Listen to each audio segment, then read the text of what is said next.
Cyborg. Here's the front, here's the spine, here's the back. Nano-infested doomsday RPG about cybernetic misfits and punks raging against their relentless corporate hell. I did not back this. I should have. It was a grave mistake. This is my buddy's book. Let's dive right into it. D66 names, D66 pocket lamp for when you search somebody. Weather, so it's going to be probably a lot of rain or drizzle or wind. And then there's infested items. These are weird, strange items that if you mess with them, they might kill you or make you weird and strange or something in between. They're very neat. So here we go. Cyborg, writing and game design by Christian Salen. I hope that's the way you say it. I apologize if not. And graphic design and art and editing by Johan Noor. He has just done an absolutely awesome job. I think it's better than what he did on Merkborg, as he's obviously getting better at it. The messed up world they left us. The world is ending again and again. So I like this sentence here. Reckless machine of capitalist supremacy. Mankind's greatest ability truly is to destroy itself in creative ways. Designer demise, consumer customized death, endlessly on repeat. So this is a dystopian city, obviously. You've got a cyberpunk type city. Poisonous space rocks, nuclear weapons, warring nations, warring corporations, pandemics, tsunamis, volcanoes, and in between it all, direct person-machine interfaces, tactical neural implants, and bacteria from outer space hijacking intercellular nanorobotics. And the sky is full of ads. Everyone is interfaced, injected, infected, infested with something. Everyone wants something from everyone else. Everyone is a liar and a cheat. Everyone wants more creds. Welcome to the year 20X3. Welcome to the city of the Psy. And that's what the city's called, Psy. We should have burned this city centuries ago. Well, there's still time. That's what I say. New capitalist rule from glass towers in Central. Gangs rotting in their turf in the slums bordering Go. Neo-mediums from whatever accursed den their cult claims as hallowed ground, all of them building their own kingdoms and armies. So here we have the battlefield. And it's got the industries, the slums, and the hills with Go in the middle, and I'll of course be explaining all about that. Here's the enemies. Many of these are corporations, and they'll talk about those in the back as well. So the Central Business Enterprise region, obviously this is where all the corporate offices are. A coffin apartment costs more than you'd make in 10 lifetimes. It won't let you forget that. The set corps are ever present. Their jurisdictions finite and controlled by ironclad contracts under direct, violent competition. And they tell you a little bit more about some of the businesses and stuff down here and highlight something. So like the ports, and the ports offer the illusion of escape from within this universe of steel, concrete, and abandoned warehouses, a black market of imports from what's left of the rest of the world. It says that drugs and guns, clubs and fun, this is the entertainment district of Psy's true citizens. And it explains about the Royal West shipping. They have the largest and most well-guarded warehouses. Nobody dares challenge them. And then you've got Go. This is where the rocks fell, or the rock fell, where the bombs dropped. A post-apocalyptic quagmire kept in quarantine by a massive wall, monitored by auto turrets and armed drones. Entering the sector without proper protection is still a death sentence. If the murderous nano freaks, pockets of nerve gas, or radioactive space dust don't kill you, then whatever the hell makes that noise at night will. Here's the industries. So the industrial zones are nightmarish sectors, gargantuan in scale, overflowing with poison and peril. The slums, everything near Go bears visible scars from the incident, is what they call it. Buildings and people alike, festering scabs, scorch marks, psychic shock, and some things more sinister, sentient. The slums are mangled by the weight of their wounds. Gangs fight the cults fight the militias, an uncontrollable spiral of violence, drugs, and destruction to determine who is in control of the detritus of Psy. And it tells you about one of the gangs. Then you've got on the water. So beneath the spider's web of bridges connecting Psy's many isles is the never-ending bustle of taxi boats, market barges, floating homes, and supertankers plowing through fatbergs and filth-foaming waves. Then you've got the hills, so your access is denied. Locked safely behind gates upon gates, the hills and valleys away from the urban expanse of the ports and central crawl, with fortress-like villas and mansions swallowed by private parks and frivolous splendor. The higher you climb, the greater the luxury, the tighter the security. And then it's got the in-betweens. The salary folk, the cubicle zombies, the cogs in the machine live here in endless rows of bland tenement slabs, overcast by an oppressive vista of faceless concrete brutalism advertised to at every waking moment. You've got beyond Psi. The negacity devours all it sees. It fracks and churns the earth. It boils the ocean barren. It cages the natural world in its drug-fueled, over-bloated factory meat farms. Then you've got the net, which is pretty much a mix of AR, VR, old internet, and cyberspace. The net is an omnipresent deity. It is everywhere, in everything, in everyone, impossible to map or escape, always trying to sell you something, keep you scared, and hack your behavior. And then you've got, much like in Merkborg, you've got these miserable headlines. So you're going to choose a dice Psi and choose the frequency. If it's going to happen constantly, weekly, bi-weekly, monthly, or quarterly. And the GM will roll whatever the die is that you've chosen at midnight. And if a 1 shows up, then you're going to roll and see about one of these miserable headlines, such as this one. Anti-human bioterror attack. The body count climbs after the bio-bombings of several passenger cars earlier tonight. All metro monorail and tram carts are closed while major sec ops compete to hunt down the 666 world terrorist cell that claims credit for the act. So there's a whole bunch of different ones here that are going to happen. And of course, once you get to the 7th one, something crazy is going to happen. And I'll leave that, it's right there behind my hand. I'll leave that for you to find out. And then you've got this system. So this is a system that's very much, if you've played Merkborg, what it's all about. You're going to roll up with some credits. You get some cheap clothes, and then a retinal comm display, an RCD. It says lifelike eyes, chromed out headsets, and everything in between. Beams holodata, ads, propaganda, the net, straight into your skull. Access sites and receive text, pics, video feeds, your interface with technology. Then you're going to get some cash and gear, D8, D12, D12. And then you're going to roll your abilities, randomize your stuff, roll your debt, roll your glitches, roll your hit points, and get shit done. Now, of course, you can optionally pick one of the classes or roll for it randomly. So the rules are pretty much exactly the same as Merkborg. I like this. When you roll that, it says throw this away after getting your scores, so the score is what you need. It's got the same thing about the tests. It's D20 plus your ability score, and you have to get equal to or greater than your difficulty rating, which the normal is usually 12. And then the normal rules for carrying capacity, just like Merkborg. So the first optional class, which you can roll up with the D6, is the Shun Nanomancer. It's inside you, infesting your brain, warping your flesh. People are afraid of you now. They're afraid of the power that poisons you. You're scared too. So they have Nano Powers. They start with one random Nano Power. And if they roll up anything like an app or a cyber tech, it gets replaced with a random Nano, so they could get more and more. So you also have one of these, so an item, as well as you got infected when something happened to you. The next one is the Burned Hacker. And they're going to start with a cyber deck with some slots for and a random app. And anytime they roll a nano or cyber tech, it gets replaced with an app. But you have also built your own app, so it's obviously an app that's unique to you. And then on it says, on a deep dive of cyber cosmos, you found a terrible truth. You've got the Discharged Corp Killer, a good soldier in bad company, always fighting someone else's war in the name of greed. So this is obviously more of your, it says, emotionally scarred jarhead. So this was your deployment, and you took something from your employer when you left the force. So this is going to be kind of your gun guy. And then you got the Orphan Gearhead. It's an engineer character in essence. You can possibly pilot a quad bot, flying drone, different types of drones, an armored van, or a walking weapon platform. And it says you trusted them, and then something might have happened. So here's the Renegade Cyber Slasher.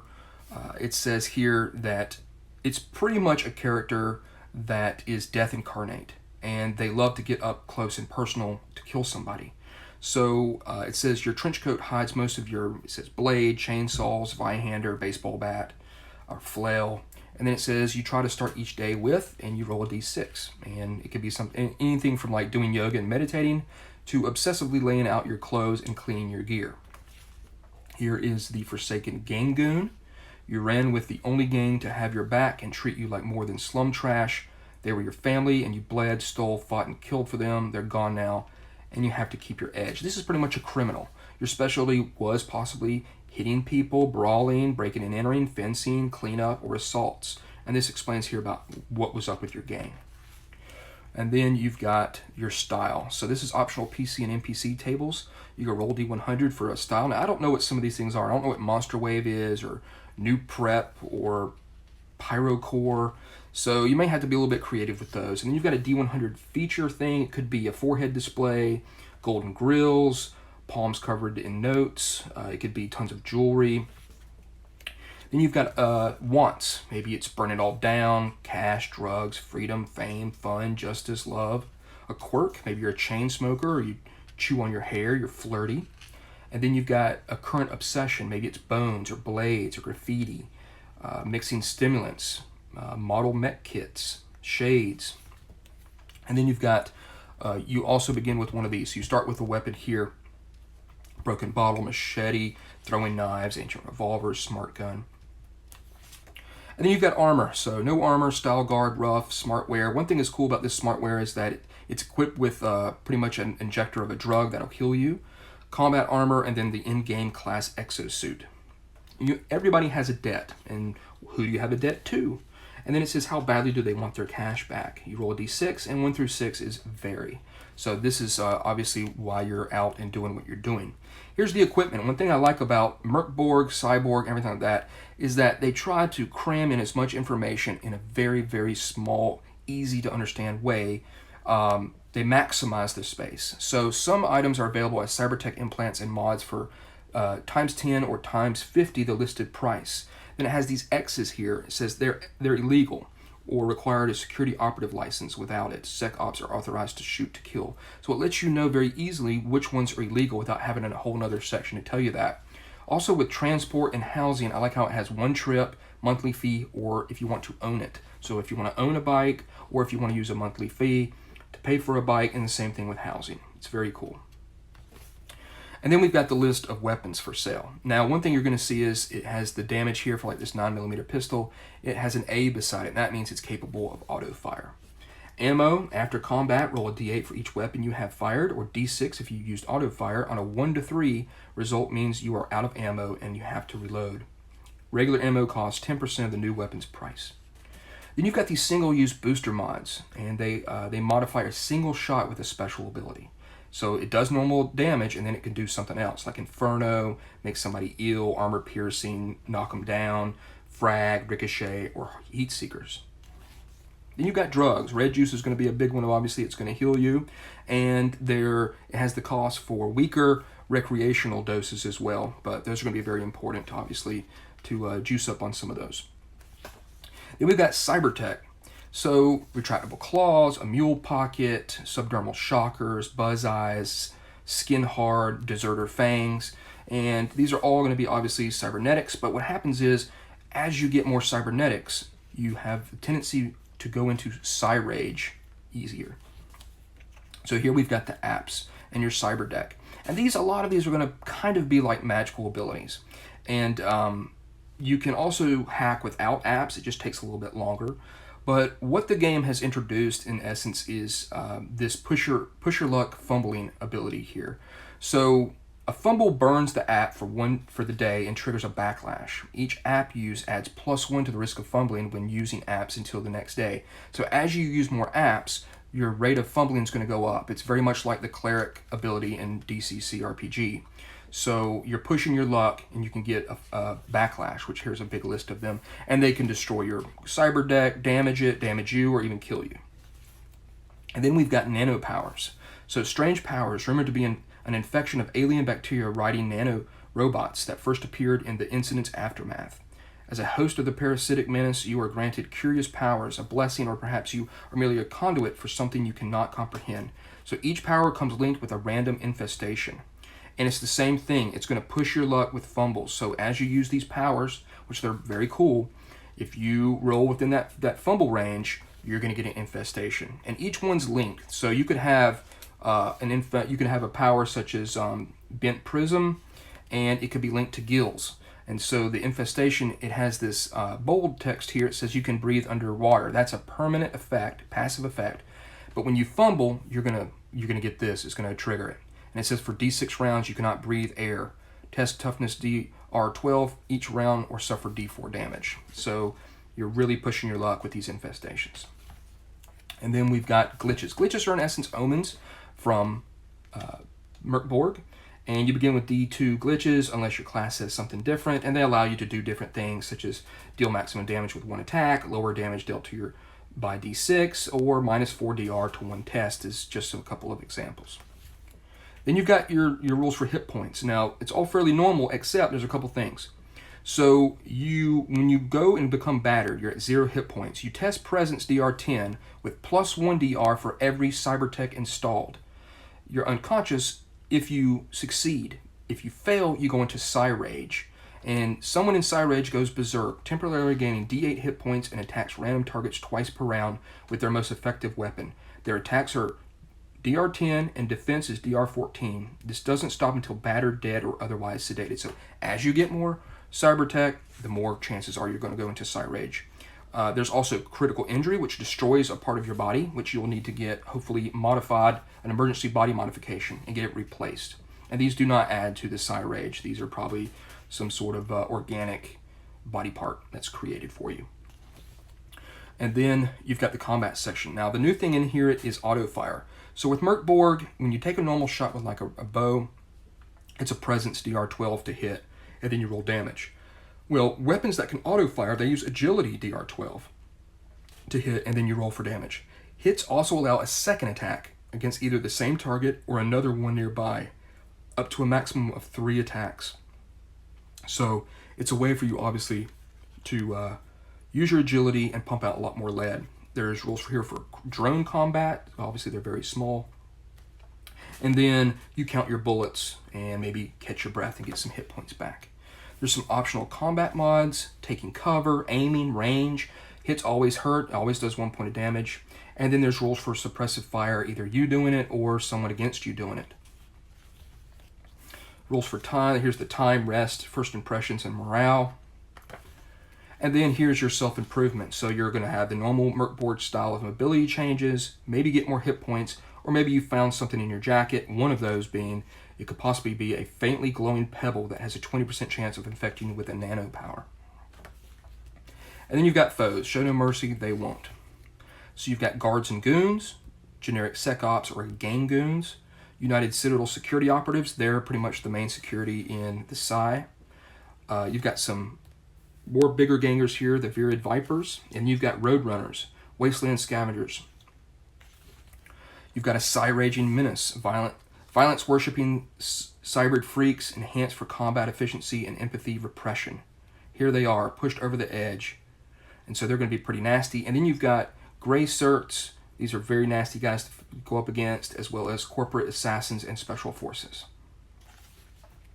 Then you've got the heirs of Kurgaz, which, of course, sometimes these fonts are difficult to understand exactly, but the heir of Kurgaz are pretty much fanatical nanomancer heralds of the two-headed demons. They prefer to keep victims alive for a properly preferred ritual sacrifice, and they have some nano powers, and there's also a nano goon as well.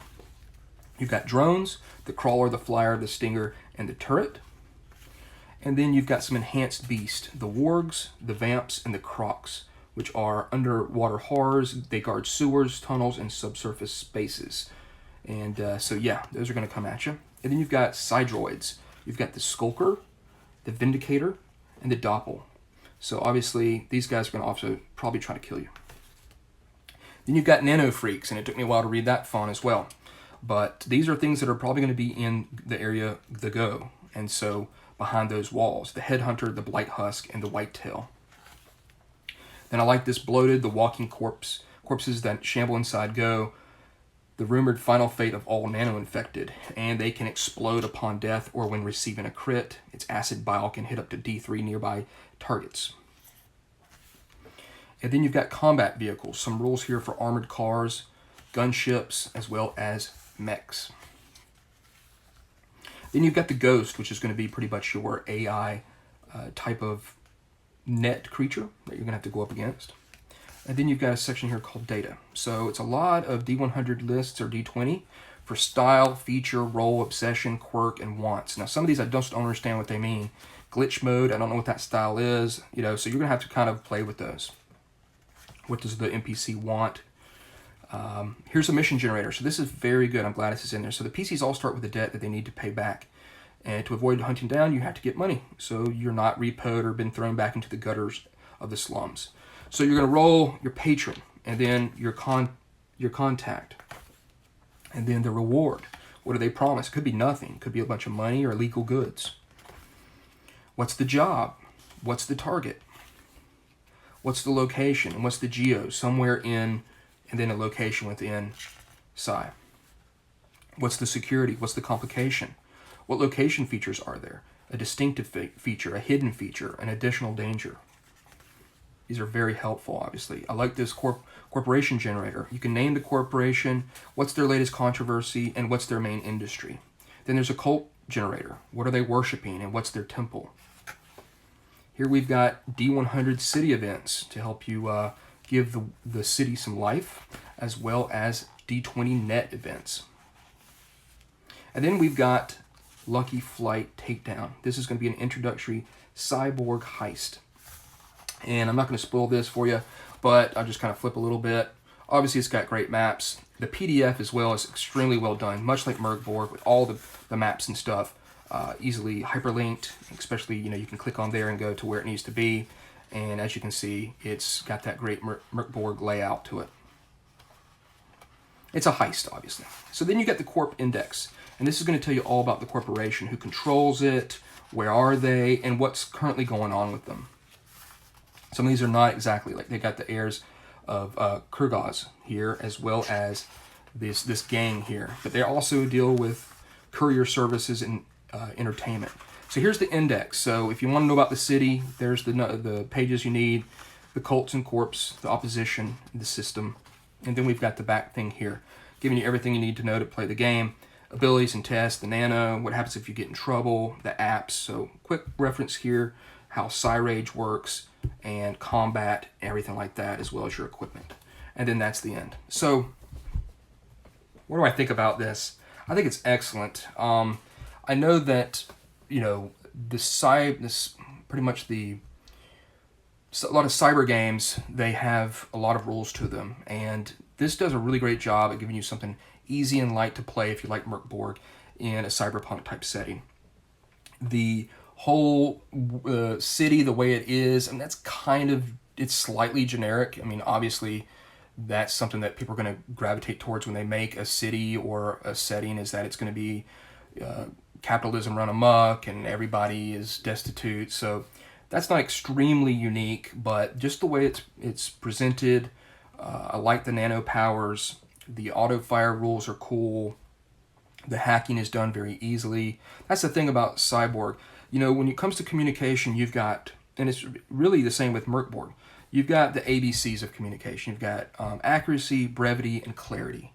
And I think Merkborg and Cyborg have accuracy and brevity down pat. Sometimes the clarity might not 100% be there with exactly what they're talking about, because they're trying to take something, a sentence, or explain something in such a very small, tight sentence. And if you don't really get that, you may have to read it a couple times to understand. But this book's great. I think it's an improved product over Merkborg in every sense.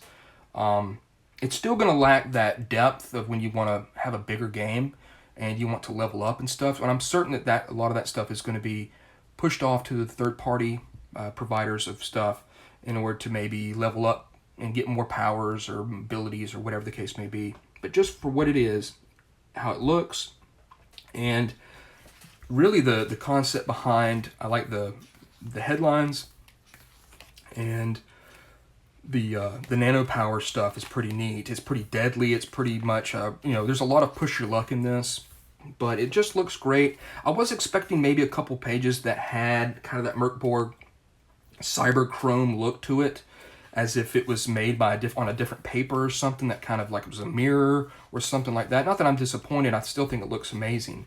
But it was just something I expected. So I'm glad that they did the net. I'm glad that they did something that kind of mirrors Merkborg's, Death of the World. And the rules for vehicles is a little bit sparse, but it's going to get the job done. And that's ultimately what Merkborg does well. It's tight package, really well, really good looking, and it's going to give you a lot of fun. It's not going to be extremely deep. If you played Merkborg, you know how that is. But I'm certain the third-party products are going to do it. So I don't know what class I'd like to play. I probably would just roll one up randomly. And the hacker does seem very cool. And it's got pretty much the character classes that you need, that you would want in a cyberpunk type game. So there it is, Cyborg. I've been very excited to do this video. I will have a link down in the description whenever it's available for everybody else to pick up, not just the Kickstarter backers as they're getting it right now. And I'm looking forward to getting my own copy of it. So please like and subscribe. Almost at 1,000 subscribers, and be cool to be able to get that. But yeah, this was a surprising book, and I was amazed at first. I was a little hesitant of it, but now that I see it in the, physically here in front of me, I'm pretty blown away by how well it's laid out. There's a couple little hidden things here and there that you might find, but just its overall presentation is very high. And going back to Merkborg, while that does look good, I think this is even better. So there it is. There's Cyborg. Thanks for watching.